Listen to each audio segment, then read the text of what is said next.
पिछले एपिसोड में हमने देखा था कि किंग और उसके लोग मिलकर वहां पर गांव के लोगों को काफी ज्यादा बुल्ली कर रहे थे। पर उतने में ही वहां पर एक इल्डर आ गए थे और इल्डर को देखने के बाद सेनापति उनके साथ लड़ने के लिए आगे बढ़ गया था। और आज के इस एपिसोड में हम देखते हैं कि किंग यहाँ पे सेनापति को रोक देता है और इल्डर से बात करने के लिए खुद आगे आने लगता है। और पहले इल्डर जियाओ फैन के मास्टर के पास जाकर उन्हें चेक करने लगते हैं और उनको एक पील खिला देते हैं और जियाओ फैन को कहते हैं अब तुम्हें चिंता लेने की कोई भी जरूरत नहीं है, तुम्हारे पापा ठीक है। अब जियाओ फैन उन लोगों को देखते हुए इल्डर को कहता है दौया को उनसे बचा लो, वो बदमाश लोग है। और इल्डर जियाओ फैन के सर पर हाथ रखते हुए कहते हैं कोई भी इंसान दौया को चोट नहीं पहुंचा सकता। इतना कहकर किंग की तरफ जाने लगते हैं और कहते हैं डीमन कल्याण फिर से अपने पावर को रीगेन कर चुका है और तुम लोग यहाँ पर गार्डियन के सक्सेसर ढूंढने की आशा से आए हो, लेकिन तुम लोगों को एक काम करना इतना आसान नहीं होगा।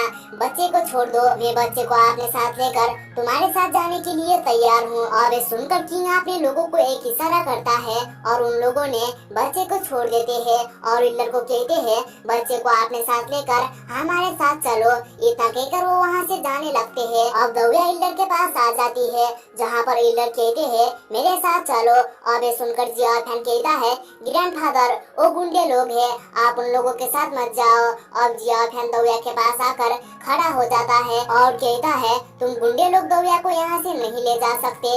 अब दौया ग्रैंडफादर को कहती है मैं यहाँ से जाना नहीं चाहती हूँ और मैं हमेशा जियाओ फैन के साथ रहना चाहती हूँ। और बिल्डर जियाओ फैन के कंधे पर हाथ रखते हुए कहते हैं तुम लोग अभी बच्चे हो और तुमको स्ट्रांग होना होगा और जब तुम दोनों बड़े हो जाओगे तो फिर से तुम दोनों एक ही साथ मिल जाओगे, ये मेरा वादा है, तुम मेरे ऊपर भरोसा रखो।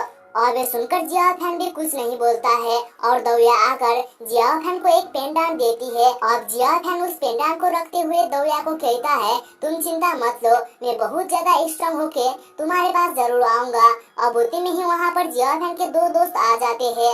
अब सेनापति उनको देखने के बाद किंग को कहता है ये दो बच्चे भी काफी ज्यादा टैलेंटेड है और वो जाकर उन दोनों को पकड़ लेता है जहाँ पर वो दोनों चिल्लाने लगते हैं। ये देखकर जियाओ फैन को भी काफी ज्यादा गुस्सा आ जाता है और सेनापति को मारने के लिए आगे बढ़ता है और उसको पीटने लगता है, लेकिन यहाँ पर जियाओ फैन खुद नीचे गिर जाता है। अब सेनापति जियाओ फैन को कहता है अच्छे तो तुम भी हो पर तुम्हारा फाउंडेशन टूट चुका है। अब गाँव के लोग उनको कहने लगते हैं उन्हें छोड़ दो। और बिल्डर आगे आते हुए गाँव के लोगों को समझाते हुए कहते हैं ये हुसैन माउंटेन के लोग है और ये लोग इंसानों का रक्षा करते हैं, ये बुरे लोग नहीं है, इसलिए तुम इन बच्चे को इनके साथ जाने दो और वहाँ पर जाके ये प्रैक्टिस करेंगे और डीमन को मार के हमारे अर्थ को प्रोटेक्ट करेंगे। और किंग कहता है मैं 3 दिन का समय दे रहा हूँ और मैं इनको अपने साथ ले जाऊंगा। और ये सीन यहीं पर कट हो जाता है और अगले सीन में हम रात के समय देखते हैं जहाँ पर सभी बच्चे के पेरेंट्स उनको उन लोगों के साथ जाने के लिए कह रहे होते हैं क्योंकि वो लोग किंग के साथ जाकर काफी ज्यादा स्ट्रांग हो जाएंगे। और फिर हम जियाओ फैन और उसके दोस्त को देखते हैं जहाँ पर जियाओ फैन अपने दोस्तों को विदाई करने के लिए कुछ रखा होता है और वो अपने दोस्त के सर पर कहता है लगाओ और हमारा लंगटाउ विलेज का पावर दिखा दो। और वो यहाँ पर काफी खुश होने का नाटक कर रहा होता है। अब दौया रोते हुए जियाओ फैन को कहती है मैं यहाँ से नहीं जाना चाहती हूँ। अब उसके दोस्त भी कहने लगते हैं हम भी यहाँ से नहीं जाना चाहते हैं। अब जियाओ फैन कहता है तुम लोग ज्यादा बच्चों की तरह बात मत करो, तुम लोग वहाँ पर जाके काफी सारी चीजें सीखोगे और तुमको वहाँ पर अच्छी अच्छी चीजें खाने के लिए मिलेगा। अब जियाओ फैन उन लोगों को जाने के लिए मना लेता है जहाँ पर उसके दोस्त भी मान जाते हैं। अब जियाओ फैन कहता है मैं भी स्ट्रांग होकर तुम्हारे पास जरूर आऊंगा, अभी तो हमारा लंगटाउ विलेज काफी ज्यादा छोटा है, हम बाद में हम अपने एक पूरा आर्मी खड़ा करेंगे। जहाँ पर अब दौया कहती है ब्रदर जियाओ फैन मैं तुमको हमेशा सपोर्ट करूंगी। अब जियाओ कहता है तुमने ये तो नहीं कहा है पर हम तुमको अपने लीडर की तरह मानते हैं यानी कि ड्रैगन की तरह। और जियाओ लॉन्ग को कहता है और तुम एक ड्रैगन के पुष्प बनोगे। और ये सुनकर जियाओ लॉन्ग को गुस्सा आ जाता है और दोनों मजाक मजाक में लड़ने लग जाते हैं। वहीं पर जियाओ फैन और दौया उन दोनों को देख के हंस रहे होते हैं। अब दौया जियाओ फैन को कहती है मैं ग्रैंडफादर से बात करूंगी, वो तुमको अपने साथ ले सकते हैं। अब जियाओ फैन हंसते हुए दौया को कहता है जब तुम झूठ बोलती हो तुम्हारा फेस पूरा लाल हो जाता है। अब दौया कहती है मैं चाहती हूँ कि तुम भी हमारे साथ आओ। और वो जिया फैन को एक मेडिकल बुक दे देती है और जिया फैन ने उस बुक को रख लेता है और कहता है मैं यहीं पर गांव पर बैठूंगा। अगर मैं रिकवर हो जाऊंगा तो मैं तुम्हारे पास जरूर आऊंगा। अगर मैं रिकवर नहीं भी होऊंगा तो मैं यहीं पर एक सुंदर सी लड़की ढूंढकर शादी कर लूंगा और बच्चे पैदा करूंगा। और कहता है तुम जाओ और अपना ख्याल रखना और बहुत ही ज्यादा खाना खाना ताकि तुम सुंदर हो। और जिया लंग और जिया हो तुम्हारे भाई जैसे है। अगर तुम मुसीबत में पड़ोगी तो वो तुम्हारी हेल्प करेंगे। ये सुनकर दौड़िया काफी ज्यादा इमोशनल हो जाती है और कहती है तुम तो मेरी मम की तरह मुझे बता रहे हो।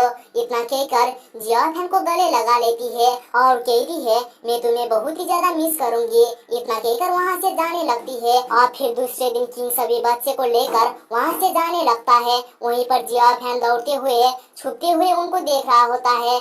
अब उसने अपने दोस्तों को आवाज लगाता है। ये सुनकर उसके दोस्त भी पीछे मुड़कर जिया फैन को कहते हैं अपना ख्याल रखना। इतना कहकर वो आगे बढ़ने लगते हैं और किंग जिया फैन को देखते हुए इल्डर को कहता है ये बच्चे के साथ में क्या हुआ था। जहाँ पर इल्डर कहते हैं वो एकमात्र ऐसा बच्चा था जो कभी भी अपने गाँव को नहीं छोड़ता था, पर जीवन में कभी कभी अनएक्सपेक्टेड चीज भी हो जाती है। अब इधर जिया फैन अपने सारे दोस्त जाने के बाद काफी ज्यादा रो कर वहीं पर सो गया था। और जिया फैन का ये हालत देख के मास्टर को काफी ज्यादा बुरा लग रहा होता है और अब वो जिया फैन को उठाकर घर पे ले जाते हैं और बेड में सुला देते हैं। अब वहीं पर वो बुढ़ा आदमी जिसने किंग के एक आदमी को मारा था वो भी होते हैं। अब से हम इनको अंकल हु कहेंगे और वो हुईलप लाइफ को रिकवर करने के लिए मेडिसिन ढूंढ रहे होते हैं। अब अंकल हु मास्टर को कहते हैं हुईलप लाइफ की मेडिसिन रेसिपी ढूंढना काफी ज्यादा मुश्किल होता है और तुम अकेले रेसिपी ढूंढने के लिए जाओगे तो तुम्हारे लिए और भी ज्यादा खतरा होगा। वहाँ पर मॉन्स्टर भी हो सकते हैं। इससे अच्छा तो तुम यहीं पर बैठ के इसका ख्याल रखो।